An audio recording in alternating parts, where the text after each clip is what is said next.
Officer Jack Reynolds had always believed himself to be untouchable. For years, he had ruled the streets of Everdale with an iron grip, using his badge as both a weapon and a shield. He had built his power on fear, intimidation, and a justice system that conveniently looked the other way.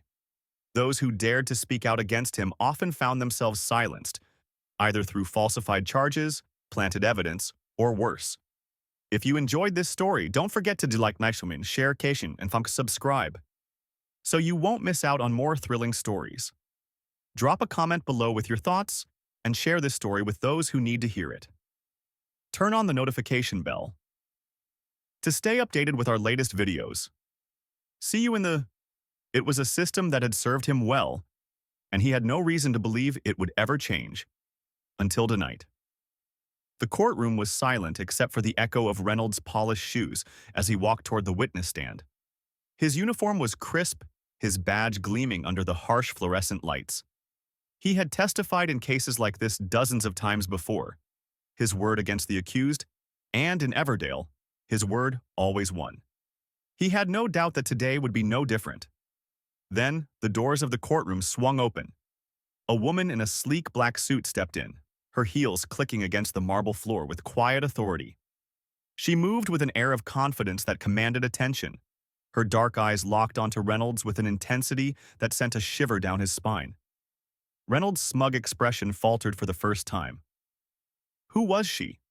Another grieving mother? A desperate sister? Someone hoping for a miracle in a city where men like him made the rules? He smirked to himself and turned back to the judge, dismissing her presence. Then she spoke. Officer Reynolds.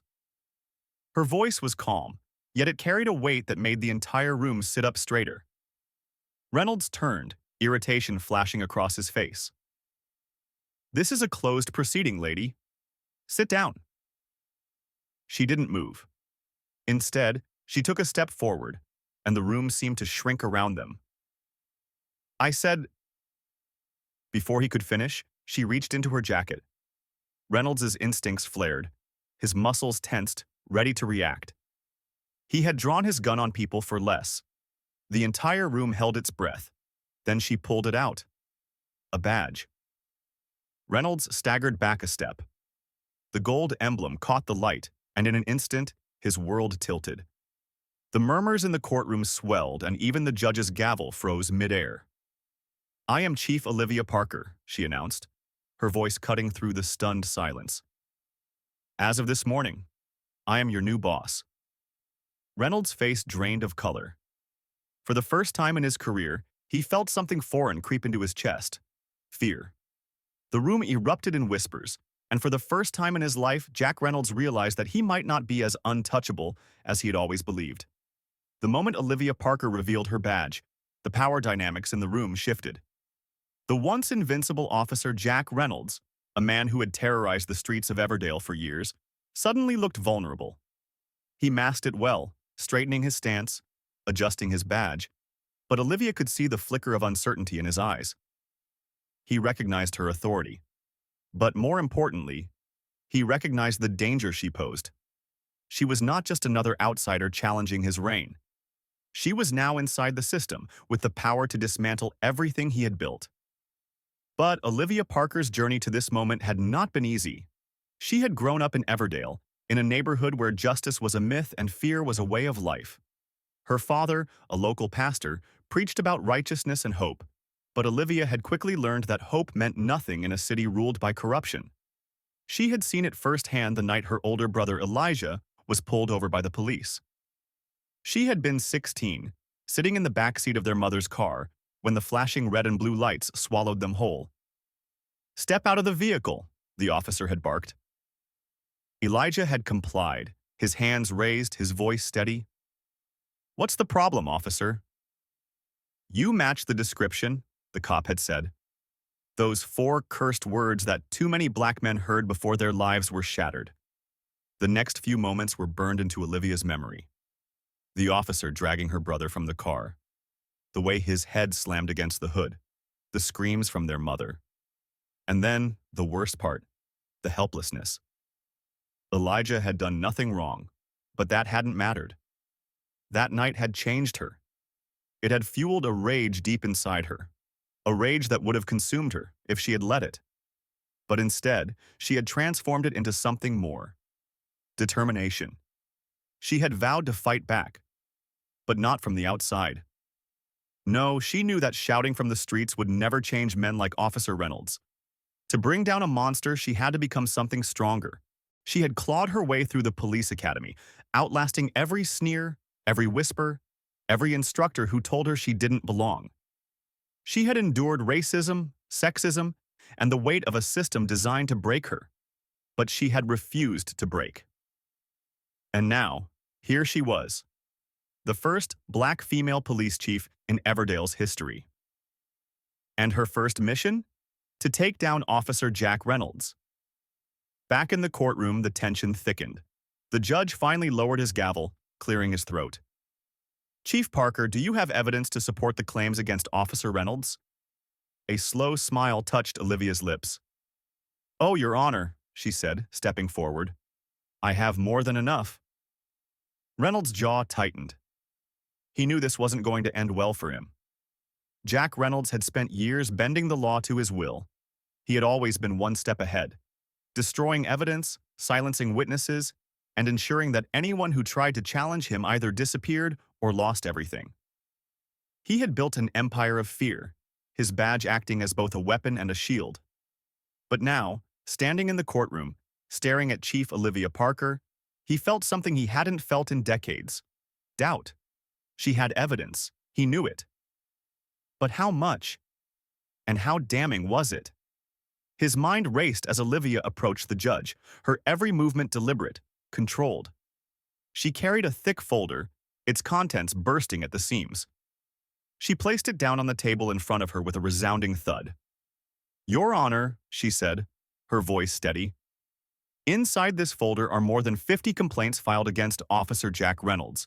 Excessive force, falsified reports, and, most disturbingly, a pattern of racial profiling and abuse. Most of these complaints mysteriously disappeared before they could be investigated. But I've recovered them. Every single one."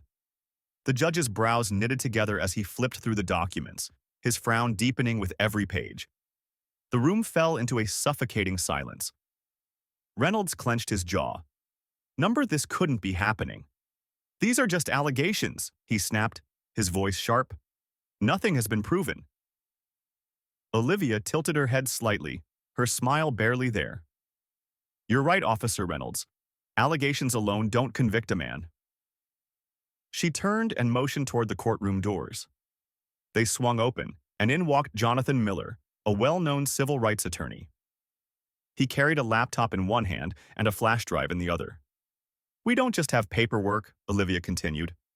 "We have video." A ripple of murmurs spread through the room. Reynolds' stomach dropped. Olivia took the flash drive from Miller and inserted it into a laptop connected to the courtroom screen. The judge adjusted his glasses, the defense attorneys shifted uncomfortably, and Reynolds' sweat beaded at his temple. Then the screen came to life.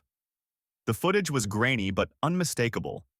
Reynolds, standing over the lifeless body of Marcus Hill. The audio crackled, and then his own voice filled the room. "We're gonna say he reached for a gun. Plant it. No body cam footage, no questions." The courtroom erupted. Gasps, horrified whispers, and the judge slamming his gavel all blurred into a single wave of chaos. Reynolds felt his breath hitch. This is impossible. That footage was gone. He had erased it, wiped every copy from existence. So how the hell did she have it? Then, for the first time, Olivia leaned in close. Her voice dropped to a whisper, just loud enough for only him to hear. "You buried the truth, Reynolds. But some things refuse to stay dead." And for the first time, Jack Reynolds felt true fear. Jack Reynolds had always been a man in control.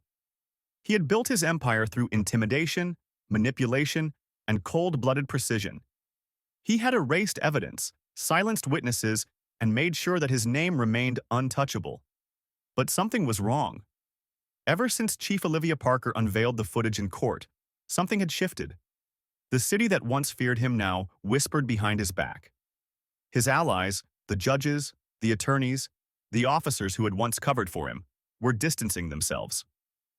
His phone calls were going unanswered, his once loyal contacts hesitant to be seen with him. But that wasn't what terrified him the most. It was Marcus. It started small. Shadows in places where they shouldn't be. His desk chair slightly moved from where he left it. His police files scattered across the floor of his office like someone had been looking through them. Then came the whispers. Low, guttural murmurs in the dead of night, just as he was about to fall asleep. You think this is over? He bolted upright, chest heaving. His room was empty. The clock on his nightstand read 3:33 a.m., the same time Marcus Hill was murdered. Reynolds shook his head, gripping the edges of his bed. This is stress. That's all. It's just stress. He had been through worse before. Internal investigations, press scandals, even federal inquiries. He had walked away from all of them clean. This time would be no different. But then, the knocking started. Late at night, from inside his own home. 3 sharp knocks at his bedroom door. He threw it open, gun in hand. Nothing. Then he noticed something that made his blood run cold. The mirror on his dresser, fogged over, like someone had breathed on it. And in the center, written in shaky, wet strokes, were 2 words. I see you. Reynolds stumbled backward, his breath coming in sharp gasps. He grabbed a towel, wiped the mirror clean, and forced himself to laugh. This is a joke, that's all it is. But deep down, in the place where fear lived, he knew it wasn't. The next day at the precinct, things only got worse. His locker door swung open on its own, and when he peered inside, all of his case files were gone, replaced by a single manila envelope. With shaking hands, he opened it. Inside were printed screenshots from the deleted body cam footage.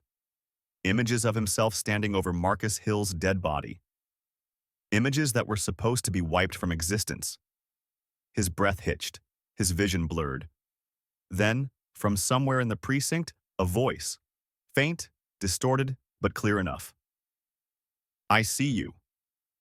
Reynolds ran. Jack Reynolds had never run from anything in his life. He had built his reputation on dominance, on being the man who controlled the game, not the one being hunted. But tonight, none of that mattered. Because tonight, he was the prey. The city of Everdale was on high alert. News stations ran non-stop coverage. Corrupt cop on the run after murder cover-up exposed.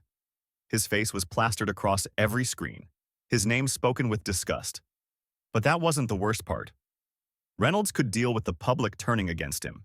He could handle the media. What he couldn't handle was Marcus. It had started the moment he left the precinct, heart pounding, head spinning. He had barely made it to his car when the radio switched on by itself. Static. Then a voice, hollow and distant. Jack? He froze. His fingers trembled as he reached for the dial. You think you can run? Reynolds' blood ran cold. The engine roared to life as he sped away, tires screeching against the pavement. He didn't know where he was going. All he knew was that he had to get out. But the city wasn't letting him go so easily. Everywhere he turned, flashing blue and red lights blocked his path. The police were hunting their own. His own men. The same officers who once laughed at his crude jokes, who backed him up when he covered up his crimes, were now setting up roadblocks to trap him. But they weren't what scared him. No, what scared him was the reflection in his rearview mirror. Because sitting in the back seat, staring at him with those empty white eyes, was Marcus Hill. Reynolds' scream ripped through the car as he jerked the wheel, nearly swerving off the road. He slammed the brakes, his breath coming in ragged gasps. The seat was empty. No, this wasn't real. He gritted his teeth, forcing himself to breathe. It's the stress, the exhaustion, that's all. Then the streetlights above him began to flicker. One by one, they blinked out. Darkness swallowed the road. The radio crackled again. You don't get to run from this, Jack. Reynolds let out a shaky breath. He gripped the steering wheel so tight his knuckles turned white. Then, from outside, came the knocking. 3 sharp raps against the driver's side window. He turned, his pulse hammering against his ribs. A handprint, wet and dripping, like it had just emerged from the grave, was pressed against the glass. That was it. Reynolds gunned the engine, tearing down the road, speeding past the last city lights and into the rural outskirts. There was only one place left to go: the Everdale Woods, where Marcus had died, where it had all begun, and where, deep down, Reynolds knew it was going to end. The Everdale Woods were silent. Too silent. Jack Reynolds sat in his car, the engine idling, his hands gripping the wheel so tightly that his knuckles turned white. His breath came in short, panicked gasps. His heart hammered against his ribs, but he couldn't move. He wouldn't move. He had spent years thinking he was the hunter. But now, as the darkness pressed in around him, he knew the truth. He was the hunted. The trees loomed over him like twisted specters, their skeletal branches clawing at the sky. The headlights barely cut through the thick fog rolling in, swallowing the road behind him. He had been here before, the night he killed Marcus Hill. The memory surfaced, unbidden. Marcus on the ground, blood pooling beneath him. The way his body twitched before going still. The cold indifference in Reynolds' voice as he planted the gun beside the kid's lifeless fingers. We're going to say he reached for a weapon. The lie had saved him then. But lies don't work on the dead. A shadow moved in the fog. Reynolds tensed. His eyes darted to the rearview mirror. Nothing. But then, the air grew heavy. The temperature in the car plummeted. His breath came out in a mist. Knock, knock, knock. 3 sharp raps against the windshield. Reynolds jumped, his pulse spiking. His hands trembled as he reached for his gun, but when he looked up, his blood turned to ice. Standing in the fog, just beyond the reach of the headlights, was Marcus Hill. His clothes were soaked, clinging to his frame like he had just crawled out of the river. His eyes, those empty white eyes, stared straight into Reynolds' soul. Reynolds couldn't breathe. This wasn't real. It couldn't be real. But then Marcus moved. Not walking, gliding. His feet barely touched the ground, yet he was getting closer. Reynolds' instincts screamed at him to run, to get back on the road, to find some way, any way, out of this. But he couldn't move. And then Marcus spoke. You thought you could bury the truth? The voice wasn't human. It was distorted, broken, like a radio signal crackling through static. Reynolds' lips trembled. He raised his gun, pointing it at the figure in front of him. Stay back, he shouted. You're not real. Marcus didn't stop. You killed me, Jack. The fog swirled violently around them. The trees creaked, whispering with voices not of this world. And then the car shut off. Reynolds' chest seized. He turned the key frantically. Click, click, nothing. You don't get to run anymore. Marcus was right outside the driver's side window now. His expression was blank. His eyes, pure, unrelenting white. Then the glass shattered. The last thing Jack Reynolds saw was a hand, ice-cold, wet, unyielding, gripping his throat. Then darkness. The morning after Jack Reynolds disappeared, Everdale was different. The city felt lighter, as if a storm had finally passed, leaving behind the cold, eerie silence of something that had been set right. At the Everdale Police Department, officers whispered in hushed voices. Some avoided looking at Reynolds' empty desk, while others dared to wonder what had truly happened to him. Officially, he was a fugitive. But those who had served under him, who had covered for his crimes, felt something deeper. Something unspoken. Because no one had seen Reynolds since that night in the woods. No calls. No credit card activity. No body. Just his abandoned car, the windshield shattered, the driver's side door hanging open. And in the passenger seat, a single wet footprint. Chief Olivia Parker stood on the steps of City Hall, the morning air crisp against her skin. Before her, a swarm of reporters shoved microphones forward, cameras flashing, each of them hungry for the truth. Chief Parker, one reporter called, is it true that Officer Reynolds was under internal investigation for years before this? Olivia's jaw tightened. She took a breath before speaking. The Everdale Police Department failed to act on multiple complaints against Reynolds. That failure ends now. More questions followed. Is it true that evidence against him was tampered with? Will other officers be investigated? Do you believe Reynolds is still alive? That last question hung in the air. Olivia met the reporter's gaze, then glanced at the gray clouds rolling over the city. She thought of the case files that had appeared on her desk without explanation. The whispers in the precinct, the shattered windshield, the footprint. She knew the truth. But some truths weren't meant to be spoken. Instead, she simply said, "Justice has been served." Back at the precinct, the internal investigation into police corruption had already begun. Officers who had once stood by Reynolds were now resigning in waves, their guilt unspoken but evident in their rushed departures. Others were facing disciplinary actions. Some were cooperating to save themselves. And in the evidence room, long-buried files began reappearing.